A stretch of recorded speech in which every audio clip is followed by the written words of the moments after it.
Assalamualaikum warahmatullahi wabarakatuh. Innal hamdalillah nahmaduhu wa nasta'inuhu wa nastaghfiruh wa na'udzu billahi min syururi anfusina wa min sayyiati a'malina. May yahdihillahu fala mudhillalah wa may yudlil fala hadiyalah. Asyhadu an la ilaha illallah wahdahu la syarikalah wa asyhadu anna Muhammadan abduhu wa rasuluh. Allahumma salli wa sallim ala Muhammadin wa ala alihi wa sahbihi ajma'in. Amma ba'd.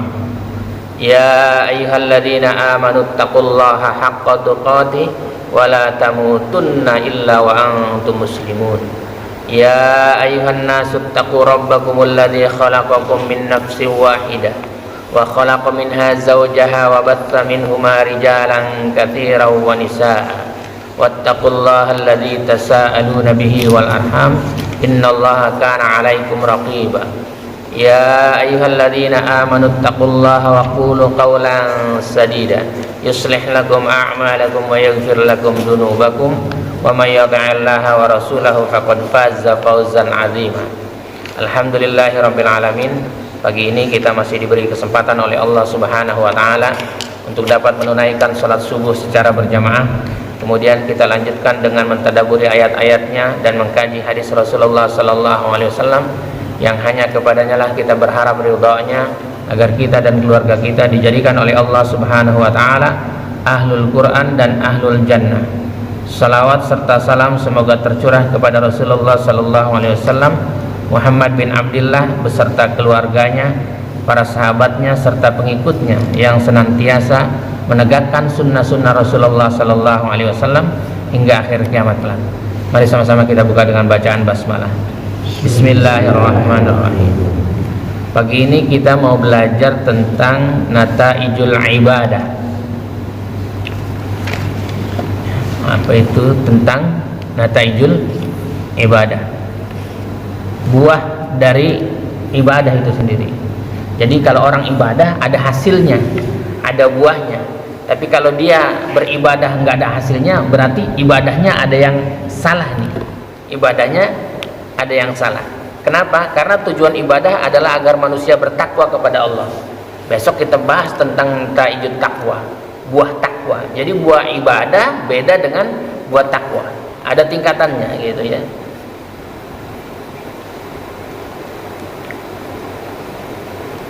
Jadi takwa itu adalah derajat iman yang tertinggi ya, maka prosesnya sebelum beliau bertakwa dia beriman dulu gitu.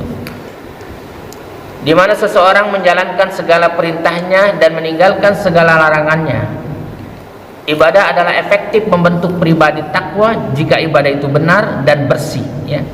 Kalau ibadahnya benar dan bersih, ibadatus salimah, benar dan bersih, maka yang dilakukan dia mempunyai syarat-syarat tertentu. Ada syarat-syarat yang harus dilaksanakannya ya. Ada 11 tuh diantaranya itu ya. Ada 11 ya. Pertama kita buka ayatnya dulu kali ya, di surat 4 ayat 136 tuh ya. Ya ayyuhalladzina amanu aminu billahi wa rasulih والكتاب الذي نزل على رسوله والكتاب الذي أنزل من قبل ومن يكفر بالله وملائكته وكتبه ورسله واليوم الآخر فقد ضل ضلالا بعيدا. Wahai orang-orang yang beriman, tetaplah beriman kepada Allah dan Rasulnya yang bernama Muhammad bin Abdullah, dan kepada kitab Al-Quran yang diturunkan kepada Rasulnya serta kitab yang diturunkan sebelumnya.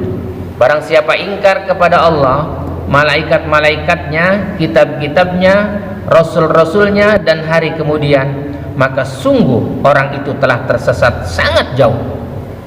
Orang itu telah tersesat sangat jauh ya. Maka kalau ada orang beriman harus tetap beriman. Berimannya kepada Allah dan Rasulnya. Tetap memegang Al-Quran itu. Setiap hari itu panduannya Quran. Dan tetap dia beriman kepada Rasulnya bernama Muhammad bin Abdullah. Panduannya hadis-hadis Rasulullah sallallahu alaihi wasallam dan kepada kitab Al-Qur'an yang diturunkan kepada Rasulnya serta kitab yang diturunkan sebelumnya, ya, Zabur, Taurat, Injil, Al-Qur'an. Kita meyakini juga bahwa kitab itu sudah ada, tercantum di dalam kitab suci Al-Qur'an. Barang siapa ingkar kepada Allah, satu saja dia ingkari ayat-ayatnya, satu saja ingkar kepada ayat-ayat Allah, gitu. Malaikat-malaikatnya, kitab-kitabnya, dan rasul-rasulnya, dan hari kemudian, maka sungguh orang itu telah tersesat sangat jauh. Ini konsep ibadah, ya. Jadi konsep ibadah yang pertama itu imannya. Jadi tanpa iman suatu amal menjadi kosong, tak bermakna, dan tidak menghasilkan apa-apa kecuali kesia-siaan. Jadi segala sesuatu harus diimani, gitu. Kita iman kepada Al-Quran, iman kepada Allah. Rukun imannya sudah 5 kan? Gitu. Yang pertama iman kepada Allah. Dua, iman kepada malaikat Allah. Ketiga, kepada Rasul Allah. 4, 5, kepada hari kiamat. Yang ke-6, qada dan qadar, gitu. Itu harus diimani, gitu ya. Adapun Islam, ya, yang kedua tuh Islam tuh, ya, iman lebih banyak menyangkut urusan hati. Kalau iman lebih banyak menyangkut urusan hati. Sedangkan Islam mengatur implementasi iman itu sendiri. Maka kelihatan orang Islam itu beriman atau tidak, kelihatan. Kalau dia orangnya Islamnya itu benar, imannya benar. Jadi Islam itu akan tercoreng oleh perilaku penganutnya. Islam itu akan tinggi derajatnya oleh perilaku juga penganutnya. Jadi Islamnya tetap kuat, tergantung pengikutnya, ya, pelaksananya itu. Jadi orang Islam yang beriman mengimplementasikan karakter dia sebagai orang Islam yang beriman. Ini contoh suri tauladan jadinya, gitu ya. Jadi Islam itu kalau didasari dengan keimanan, maka Islamnya pasti benar, gitu. Orang Islamnya pasti benar. Tapi kalau orang Islam itu tidak dilandasi dengan keimanan, gitu, maka dia tidak mengimplementasikan keimanan itu sendiri, ya. Maka ibadah yang benar harus sesuai kaidah Islam. Ibadahnya harus sesuai dengan kaidah Islam. Ada kaidahnya. Allah telah ajarkan di dalam surat 2 ayat 112. Lihat. Bala man aslama wajhahu lillahi wa huwa muhsinun falahu ajruhu 'inda rabbih wala khaufun 'alaihim wala hum yahzanun. Tidak, barang siapa menyerahkan diri sepenuhnya kepada Allah, barang siapa yang menyerahkan diri sepenuhnya kepada Allah. Jadi kita serahkan sudah hidup ini kepada Allah. Apa yang ditetapkan oleh Allah dan Rasulnya sudah kita sami'na wa ata'na. Ini orang-orang yang menyerahkan diri. Maka disebut man aslam, aslim, salim, gitu. Islam. Berarti kalau orang sudah masuk Islam, dia sudah menyerahkan diri kepada Allah dan Rasulnya. Maka agamanya agama Islam, penyerahan diri, taslim, berserah diri, gitu. Jangan suka ngeyel, sudah disebutkan ayatnya sampai dalilnya, gitu.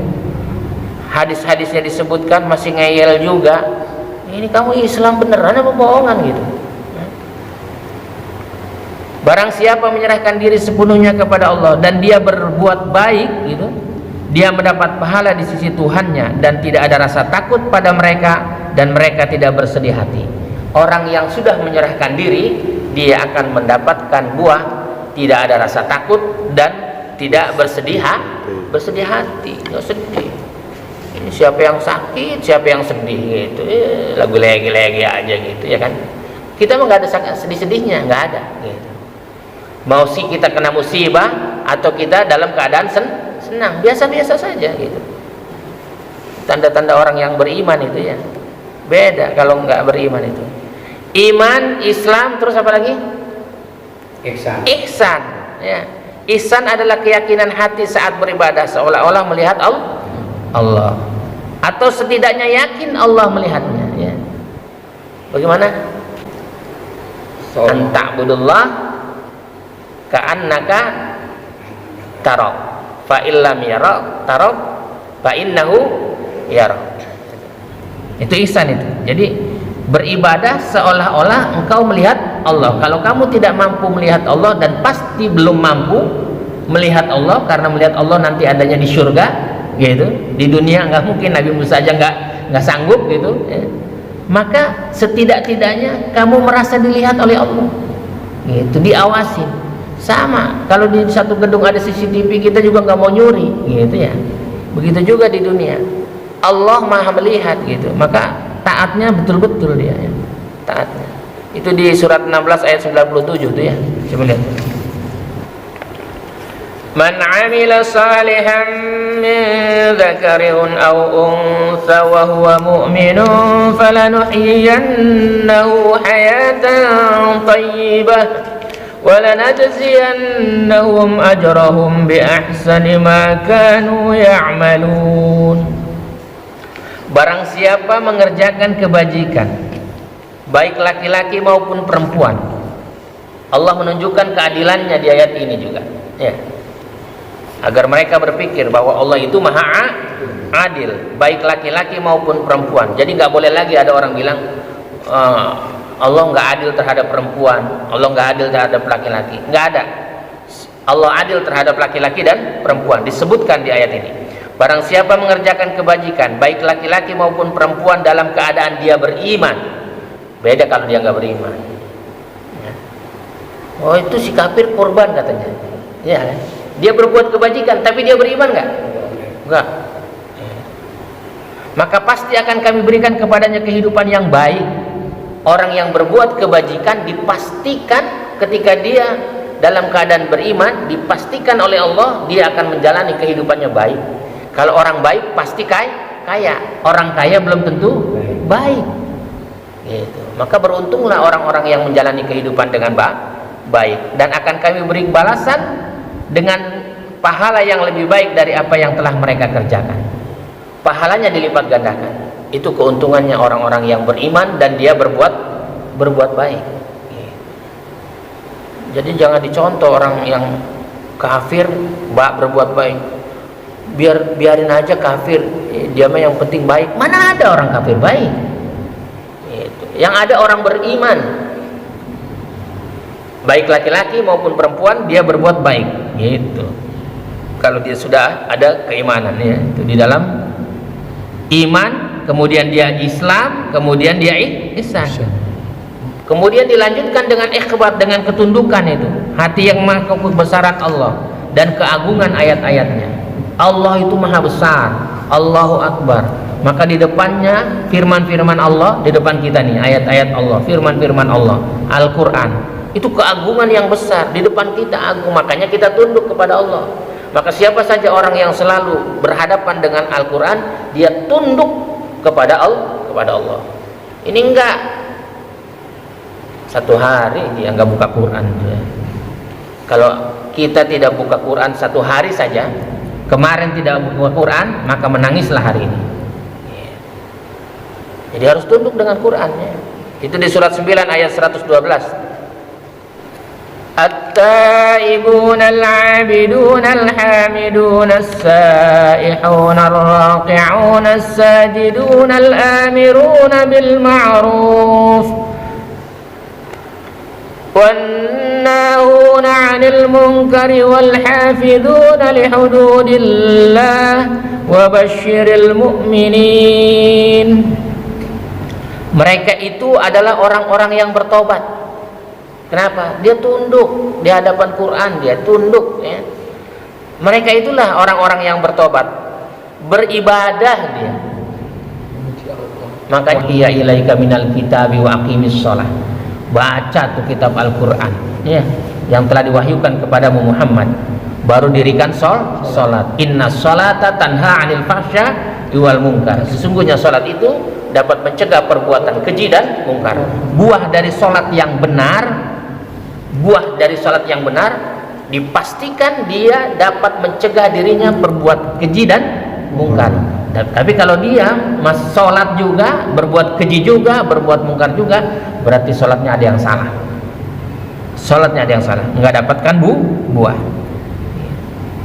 Di ayat ini Allah sebutkan mereka itu adalah orang-orang yang bertobat, beribadah, memuji Allah, mengembara demi ilmu dan agama. Kita mah nggak mengembara, dari rumah cuma ke masjid doang, betul nggak? Orang mau mengembara kemana-mana, ya, gitu, pergi jauh. Saya tuh jalan jauh nyari ilmu doang gitu ya kan, sampai naik kereta, ya, bahkan naik pesawat. Gitu. Besok-besok berangkat lagi tuh ya, mau mencari ilmu. Ya. Jadi orang-orang yang bertobat itu mengembara demi ilmu dan agama, demi ilmu dan agamanya. Gitu. Kemudian dia ruku, sujud, menyuruh berbuat ma'ruf, ajak orang ngaji, mencegah perbuatan yang mungkar. Ya, itu jangan gitu. Kita kasih tahu, ya, itu dalilnya kayak begini. Ya. Dan yang memelihara hukum-hukum Allah, hukum-hukum Allah ada di Al-Quran semua, kita jaga, kita laksanakan. Gitu. Urusan orang lain marah nggak peduli. Gitu. Dan gembirakanlah orang-orang yang beriman, maka digembirakannya orang-orang yang beriman oleh Allah. Ya. Itu yang dibilang al-ikhbar, ketundukannya. Yang kelima adalah tawakal. Tawakal adalah menyerahkan urusan dan ibadahnya hanya kepada Allah. Kan di surat Al-Anfal juga ada, ya, di surat 3159, lihat di surat 3159 saja. Fabima rahmatin minallahi linta lahum walau kunta faddan ghalidhal qalbi lanfaddu min hawlik fa'fu anhum wastaghfir lahum washawirhum fil amr fa idza 'azamta fatawakkal 'ala Allah innallaha yuhibbul mutawakkilin. Maka berkat rahmat Allah bahwa Rasulullah diberkati oleh Allah, dirahmati Allah. Maka berkat rahmat Allah engkau Muhammad berlaku lemah lembut terhadap mereka, terhadap orang-orang kafir Quraisy. Sekiranya engkau bersikap keras dan berhati kasar, Nabi itu sikapnya bukan keras, tapi dia tegas. Beda keras dengan tegas, gitu. Dan hatinya nggak kasar. Orang tandanya hatinya kasar itu ngomongnya kotor, keras ngomongnya. Dasar lu, tandanya hatinya kotor. Jadi kalau hatinya keras ngomongnya keras, gitu. Kasar betul ngomongnya. Ngomong katuk binatang-binatang itu, wah itu dia tandanya. Jadi cerminan hati itu dari mulut kita, ya. Tentulah mereka menjauhkan diri dari sekitarmu.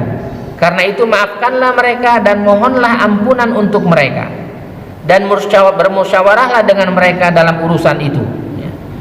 Jadi urusan peperangan pun harus bermusyawarah. Ya. Apalagi urusan duniawi. Ya. Makanya ada urusan politik, ekonomi, kemasyarakatan dan lain-lain dimusyawarahkan. Nggak boleh itu kita menentukan sendiri gitu ya. Apalagi sok pinter gitu. Akhirnya celaka orang banyak, ya. Jadi ada musyawarah di situ. Kemudian apabila engkau telah membulatkan tekad, ada ketetapan yang sudah dimusyawarahkan gitu, maka bertawakallah kepada Allah, maka Allah akan memutuskan dengan baik. Sungguh Allah mencintai orang-orang yang bertawakal. Jadi sama di dalam surat Al-Anfal ya. Innamal mu'minuna alladzina idza dzukirallahu wajilat qulubuhum wa idza tuliyat 'alaihim ayatuhu zadatuhum imana wa 'ala rabbihim yatawakkalun. Dan kepada Rabbnya mereka bertawakal. Jadi kita tawakal saja sama Allah. Setelah kita melaksanakan perbuatan-perbuatan ibadah-ibadah yang baik sesuai aturan dan tuntunan Rasulullah sallallahu alaihi wasallam, tinggal tawakal. Maka dia akan menghasilkan rasa cinta di situ. Mahabbah. Jadi ibadah adalah penghambaan yang wajib menyertakan rasa cinta kepada Allah. Maka kita mengucapkan tuh dalam Fatihah, Alhamdulillahirabbil alamin, memuji. Orang yang selalu memuji orang, dia sesungguhnya cinta. Sama istri kita juga kita puji, iya kan? Sebelum jadi istri kali dipuji, ya kan? Udah jadi istri mah jarang dipuji, ya kan? Waktu belum jadi istri memuji melulu, ya, cantik lah segala macam lah, ya kan? Udah jadi istri mah nggak dipuji-puji. Tanda orang cinta itu memuji, gitu ya, dipuji. Jadi ibadah adalah penghambaan yang wajib menyertakan rasa cinta kepada Allah sebagai wujud pengakuan keagungan dan kemahasegalaan Allah, ya. Itu di surat 2 ayat 165. Lihat dulu. Wa mathalul ladzina yunfiquna amwalahum ibtigha'a mardatillahi wa tathbitan min anfusihim kamathali jannatin birabwatin asabaha wabilun fa'atat ukulaha dhi'fain فَإِنْ لَمْ يُصِبْهَا وَابِلٌ فَضَلُّوا وَاللَّهُ بِمَا تَعْمَلُونَ بَصِيرٌ. Dan perumpamaan orang yang menginfakkan hartanya untuk mencari ridha Allah. Ini orang yang mencari ridha Allah, menginfakkan hartanya untuk mencari ridha Allah, untuk memperteguh jiwa mereka, ya.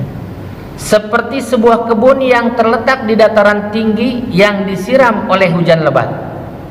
Di mana dataran tinggi itu? Puncak kali ya? Gitu, kebun di puncak tuh, ya. Di Malang tuh, ya, dataran tinggi semua tuh, ya. Di Bogor tuh, dataran tinggi tuh, ya. Seperti sebuah kebun yang terletak di dataran tinggi yang disiram oleh hujan lebat.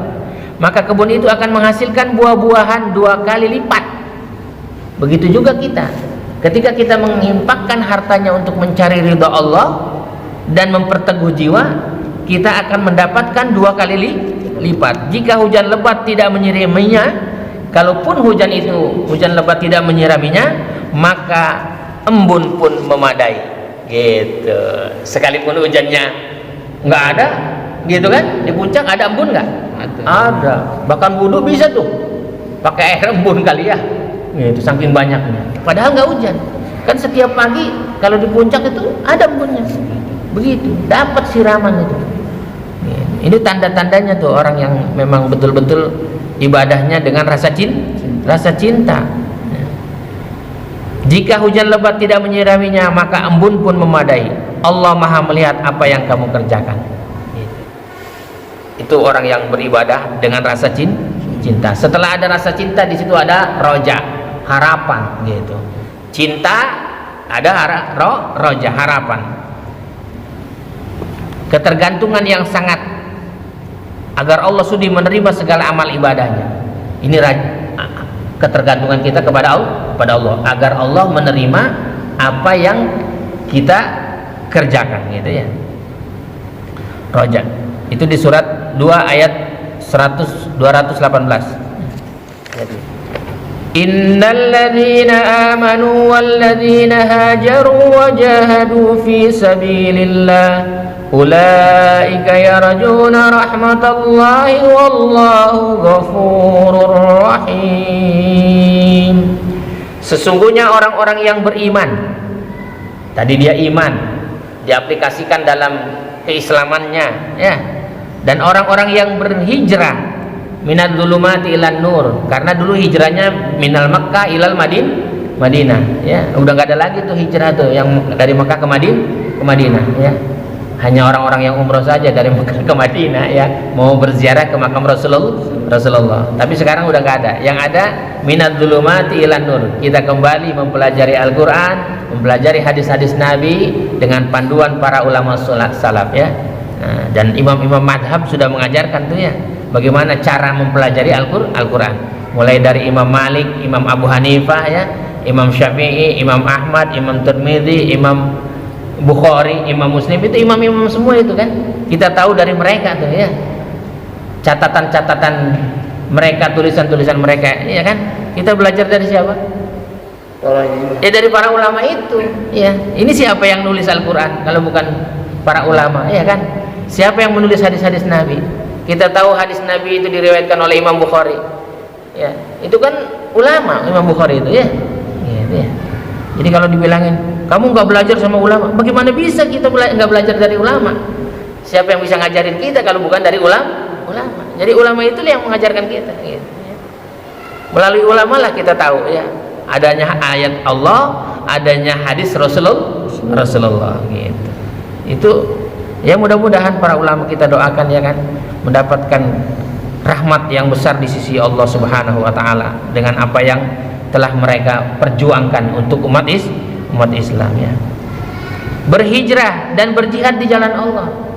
Jihadnya dia sang ulama itu menulis. Tanpa tulisan kita nggak tahu. Mana ada tahu kita Fathul Bari kita. Iya, mana tahu kita kitab yang telah ditulis oleh para ulama ya. Kita apa yang ditulis? Nulis utang. Utang bon terus yang ditulis, bukannya nulis kitab gitu ya kan. Kan ulama nulis kitab itu waduh banyak betul itu ya kan. Mereka itulah yang mengharapkan rahmat Allah. Orang-orang yang berharap dengan rahmat Allah.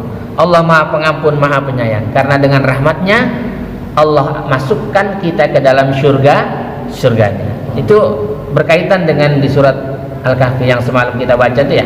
Dibaca terakhir tuh coba surat 18 yang terakhir.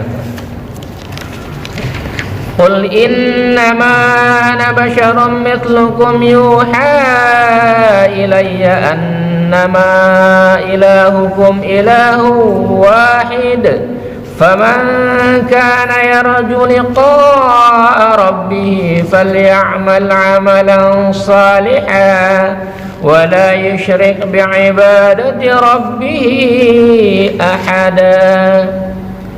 Katakanlah Muhammad, sesungguhnya aku ini hanya seorang manusia seperti kamu yang telah menerima wahyu. Itu yang Nabi mah al-bashar laisal kal bashar ya. Jadi bukan manusia biasa. Dia manusia biasa tetapi dia menerima wahyu. Karena nggak ada lagi sekarang yang menerima wahyu. Jadi Rasulullah itu luar biasa. Sesungguhnya aku ini hanya seorang manusia seperti kamu. Betul, Rasulullah berjalan di pasar, Rasulullah makan dan minum, mempunyai istri. Tapi Rasulullah menerima wahyu luar biasa. Gitu. Jadi al-bashar laisal kal bashar, bukan sembarang manusia. Yang telah menerima wahyu bahwa sesungguhnya Tuhan kamu adalah Tuhan yang Maha Esa.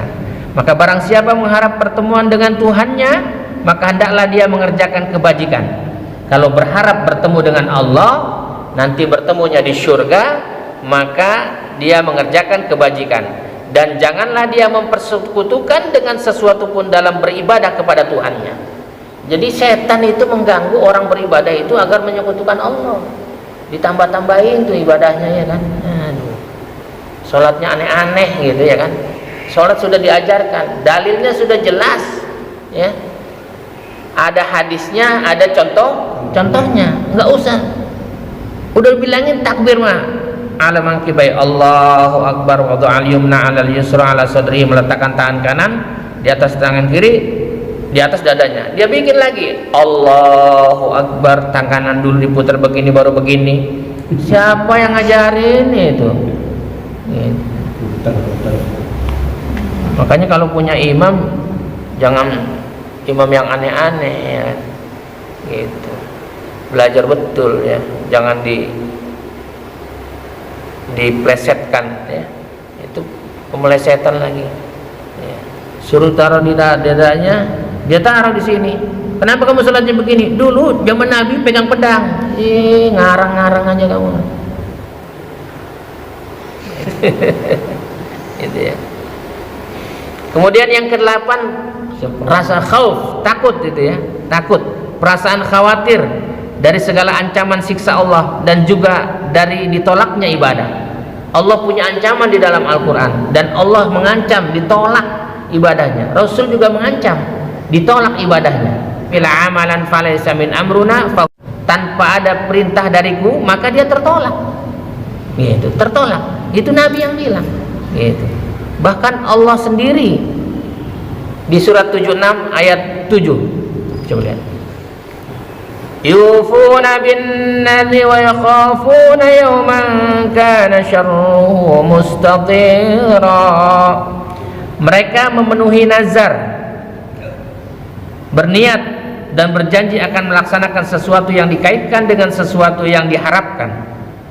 Misalnya apabila sembuh dari sakit atau lulus ujian, seseorang akan berpuasa 3 hari atau bersedekah, ya. Jadi mereka memenuhi nazarnya dan takut akan sesuatu hari yang azabnya merata di mana-mana. Takut kalau dia tidak memenuhi nazarnya. Begitu juga ibadah. Kalau salah, azabnya merata di mana-mana. Itulah rasa takutnya orang, ya. Rasa takutnya orang-orang beriman. Dia enggak sembarangan. Maka dia lanjutkan dengan dia taubat kepada Allah, memohon ampun kepada Allah, taubat dan istighfar dari segala salah, dosa dan dosa, ya. Dosa, ya. Kebanyakan dosa. Dengan begitu memudahkan ibadahnya diterima. Orang yang taubat itu mudah diterima ibadahnya. Di surat 9 ayat 112. Mereka itu adalah orang-orang yang bertobat. Tadi itu kan gitu kan.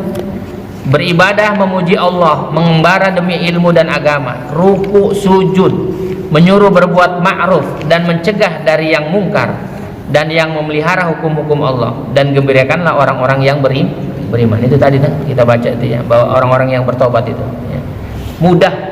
Makanya kalau orang yang mempelajari ilmu agama itu dimudahkan jalannya ke surga, gitu.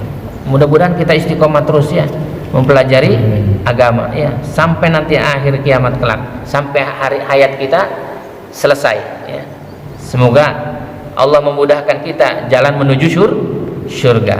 Setelah dia taubat, dia berdoa kepada Allah, ya, permohonan resmi kepada Allah agar ibadahnya diterima dan dijauhkan dari kerugian dunia dan akhirat. Di surat 25 ayat 77.